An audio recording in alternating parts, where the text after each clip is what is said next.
ज़्यादा अच्छे मत बनो, नहीं तो खा जाएगी यह दुनिया।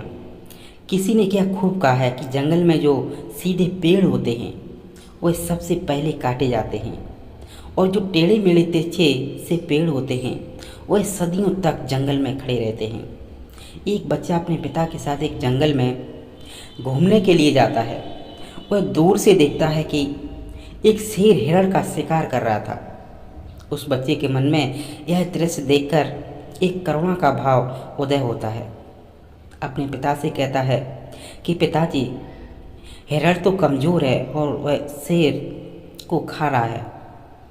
हमने उसे हिरण को बचाना चाहिए। यह सुनकर पिता कहते हैं, लेकिन वह शेर भी तो भूखा है। अगर तुम हिरण को बचाओगे तो शेर के लिए बुरे बन जाओगे। तो इस परिस्थिति में तुम क्या कर सकते हो? अब यह बात हम सबके लिए सोचने की है कि एक जगह जहाँ किसी का फ़ायदा कर रहे होते हैं, दूसरी जगह किसी का नुकसान कर रहे होते हैं। तुम जैसे एक सिक्के के दो पहलू होते हैं, उसी तरह अच्छाई और बुराई के दो पहलू होते हैं। तो सवाल यह है कि किसी आदमी को कोई अच्छा काम करना है, अच्छा बनना है, तो किस तरह का काम करे जो किसी को आहत ना पहुंचाए। तो आज की जो कहानी मैं आपको सुनाने वाला हूँ उसमें आपको कर्मों का पूरा ज्ञान मिलेगा कि असल में कर्म क्या है और कर्म, अच्छे कर्म क्या होते हैं। इससे पहले कि आप इस कहानी में खो जाएं, इस चैनल को सब्सक्राइब जरूर कर लें। तो चलिए कहानी शुरू करते हैं। बात उस समय की है जब गुरुकुल में शिक्षाएँ हुआ करती थी। मतलब गुरुकुल में बच्चे सीखने के लिए जाते थे, वहीं पर रहते थे, वहीं पर प्रकृति का आनंद लेते थे और वहीं पर आशा अपनी शिक्षा ग्रहण करते थे। ऐसे ही बेड़ूवन गांव का आनंद नाम का युवक गुरुकुल में पढ़ाई करने के लिए जाता है। उसके माता पिता उसे बचपन में ही उसे गुरुकुल में भेज देते हैं। गुरुकुल में जाने के बाद बहुत सालों तक वह अपने सहपाठियों के साथ बहुत अच्छी अच्छी शिक्षाएं ग्रहण करता है। उसे वहाँ पर जीवन के सिद्धांत सिखाए जाते हैं। उनमें से एक सिद्धांत यह सिखाया जाता है कि हमेशा भलाई का काम करो, अच्छा काम करो, सबकी मदद करो। यह ज्ञान आनंद के दिमाग में बहुत गहरे से बैठ गया था। इसलिए जब वह वापस गुरुकुल से अपनी शिक्षा ग्रहण करके आया तो वह अपने गांव में सबकी मदद करता था, हर किसी का काम करता था। कोई भी युवक उससे कोई काम करने के लिए कहता तो वह बिना मना नहीं करता था। लेकिन जैसे जैसे समय बीतता गया, एक दिन उसने अपने कानों से छुप कर सुना कि गांव के कुछ युवक उसका मजाक बना रहे हैं। वह सब कह रहे हैं कि वह तो फ़ायदा उठाने के लिए है, उसके तो मज़े लो, उसका लाभ उठाओ, जितना हो सके। वह किसी के काम को मना नहीं करता, वह दूसरे को काम करने के लिए अपना काम भी छोड़ देता है। बताओ कितना मूर्ख है। यह सुनने के बाद मोहन आनंद के कानों में खून उतर आया। निष्पक्ष भाव से उसकी मदद करता था, सच्चे दिल से करता था। लेकिन पहले बदले में उसे यह सुनकर उसका दिल सहम गया और उसने मन ही मन में यह निश्चय किया कि आज के बाद वह किसी की भी मदद नहीं करेगा। और आनंद गांव का ऐसा युवक बन चुका था कि जो किसी की मदद नहीं करता था, चाहे कोई कितनी भी परेशानी में क्यों ना हो। आनंद को कोई फर्क नहीं पड़ता था। आनंद का यह बदलाव देखकर सब गांव वाले आश्चर्यचकित रह गए। कल तक जो दया का सागर था, इतना दयालु था कि कुछ भी समय में इतना निर्दयी कैसे बन गया। यह देखकर आनंद के माता पिता को भी उसकी बहुत चिंता हुई। उन्होंने अपने बेटे से पूछा कि बेटा, ऐसी क्या बात हो गई कि तुम इतना क्यों बदल गए हो? तो आनंद ने कहा, इस ज़माने में किसी की भलाई करके कुछ हासिल नहीं होता। यह बात मैं महसूस कर चुका हूँ। मैंने जीवन में जितनी भी गुरुकुल की शिक्षाएं ग्रहण की, बहुत सारी शिक्षाएं बेकार चली गईं, वह व्यर्थ हो गई, क्योंकि यह संसार किसी का नहीं है।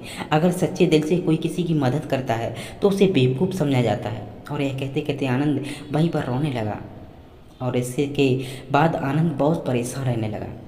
उसके माता पिता पहले वाला आनंद चाहते थे, वह वही आनंद चाहते थे जो सब लोगों की मदद करता था। लेकिन उनका बेटा कहीं दूर निकल चुका था।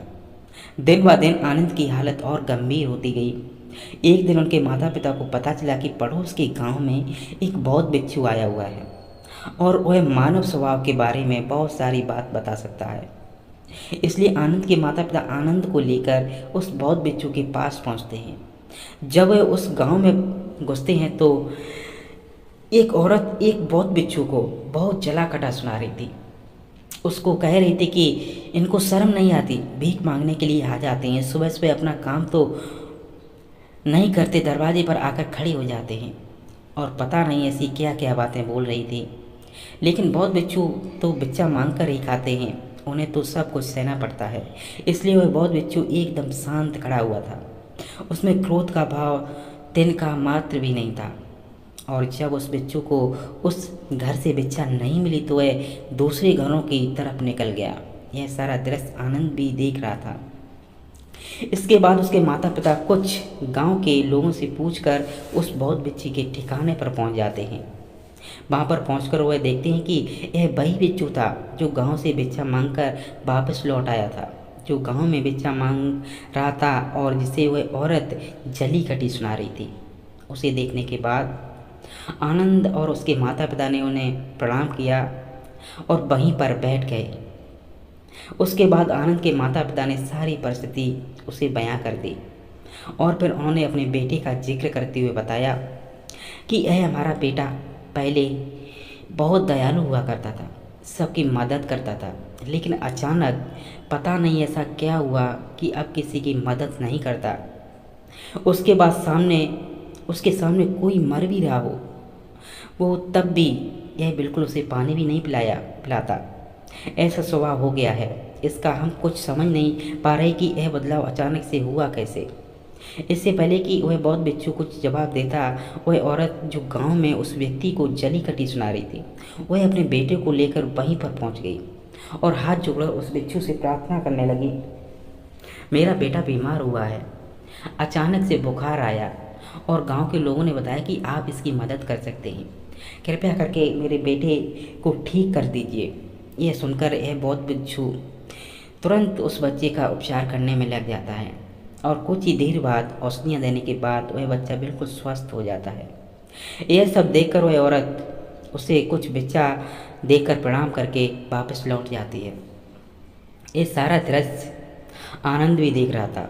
आनंद के मन में एक सवाल उठ रहा था और जब वो उस सवाल का जवाब नहीं ढूंढ पाया तो उसने उस बौद्ध बिच्छू से पूछा, शायद आपने पहचाना नहीं, यह वही औरत थी जो आपको जली कटी सुना रही थी, जो गांव में आपको भिक्षा देने से मना कर रही थी। शायद आपने उसे पहचाना नहीं तो आप उसकी मदद नहीं करते। यह सुनकर वह बौद्ध बिच्छू मुस्कुराने लगता है। उसके बाद वह बौद्ध बिच्छू आनंद को बताता है कि दूसरों की अच्छाई करने से कुछ अवस्थाओं में दुख मिलता है, लेकिन अगर तुम कर्मों का सिद्धांत समझ लेते हो तो अच्छाई और बुराई इसके सारे भेद तुम्हारे सामने स्पष्ट हो जाएंगे। मैं भली बात जानता था कि यह वही औरत है, लेकिन मैंने बिना कोई द्वेष का भाव रखे वही किया जो मेरा कर्तव्य था। जब आप किसी की भलाई या किसी की अच्छाई बिना किसी लालच की करते हो, बिना किसी बदले की करते हो, बिना किसी द्वेष की करते हो, वही अच्छाई होती है। लेकिन अक्सर हम लोग जब किसी की मदद करते हैं तो हमारे मन में यही भावना बन जाती है कि बदले में वह इंसान भी मेरी मदद करे, लेकिन ज़रूरत पड़ने पर जब वह हमारी सहायता नहीं करता तो हमें दुख होता है। इसलिए किसी भी इंसान के साथ बिना कुछ पाने के भाव से उसका भला करो और उतना ही भला करो जितना तुम्हारा सामर्थ्य है, मतलब तुम्हारी आर्थिक और शारीरिक क्षमता के हिसाब से, ताकि कल को अगर वह इंसान तुम्हारे साथ बुरा व्यवहार भी करे तो तुम्हें उसका खेद ना हो, उसका पश्चाताप ना हो कि मैंने तो इसके लिए इतना कुछ कर दिया और यह मेरे साथ अब ऐसा व्यवहार कर रहा है। इसलिए किसी का उतना ही भला करो जिससे तुम आहत ना हो। दूसरी बात, किसी दूसरे परिवार के झगड़े के बीच तुम कभी मत पड़ना। अगर कोई पति पत्नी आपस में लड़ रहे हैं और वह पत्नी को पीट रहा है और तुम उसे बचाने के लिए पहुंच जाते हो कि तुम भाई औरतों को क्यों पीट रहे हो, तो ऐसा करना तुमको संकट में डाल सकता है, क्योंकि वही औरत जिसकी तुम मदद करने के लिए गई हो वह यह कह सकती है कि हमारी आपस की बात है, तुम्हें इससे क्या लेना देना, और इसका तुम्हारे पास कोई जवाब नहीं होगा। इसलिए दूसरे की फटे में कभी टांग मत अड़ाना। अगर ऐसी स्थिति कभी पैदा हो जाए, कोई तुमसे मदद मांगे तो दरबारियों तक खबर पहुंचा दो, अदालत उसका फैसला करेगी। तीसरी बात, अपने विवेक का इस्तेमाल करो। अपनी आंखें खोल कर देखो कि किसी वास्तविक रूप से मदद की ज़रूरत है और कौन ढोंग कर रहा है। क्योंकि अक्सर लोग दया का पात्र होने का दिखावा करके आपको बेवकूफ़ बनाकर आपसे मदद ले लेते हैं। जैसे कि आज के युग में हम बहुत सारी जगह पर देखते हैं, बस अड्डों पर, रेलवे स्टेशन पर किसी बहुत सारे छोटे छोटे बच्चे भीख मांगते रहते हैं। अब उसमें दो स्थितियां पैदा होती हैं। अगर आप उनको भीख देते हो तो आप भीख को मांगने का बढ़ावा देते हो, और अगर भीख नहीं देते हो तो वह बच्चा शायद आज का खाना भी ना खा पाए। इसलिए ऐसी स्थिति में आपको अपने विवेक का इस्तेमाल करना चाहिए। आप उसको पैसे देने की बजाय खाना खिला सकते हो या कुछ किताब भी दिला सकते हो। इसीलिए सही तरीके से मदद करने के लिए विवेक का होना बहुत ज़रूरी है, वरना तो आपके धन का दुरुपयोग ही होगा। और एक बात जो समझने की है कि किसी की भलाई करनी है तो खुद की भलाई करो, क्योंकि अगर तुम खुद जीवन हो गए, अगर तुम खुद बदल गए तो पूरा ज़माना अपने आप ही बदल जाएगा। इसलिए कहीं आपने अपने मन में यह भ्रम तो नहीं बना रखा है कि मैं तो अच्छा इंसान हूँ और मैं दूसरों की मदद करता हूँ, तो वह तुम्हारा अहंकार रूप है। इंसान कभी भी आखिर तक पूर्ण नहीं होता, और जो अपने आप को पूर्ण समझ रहा है वह धोखे में है।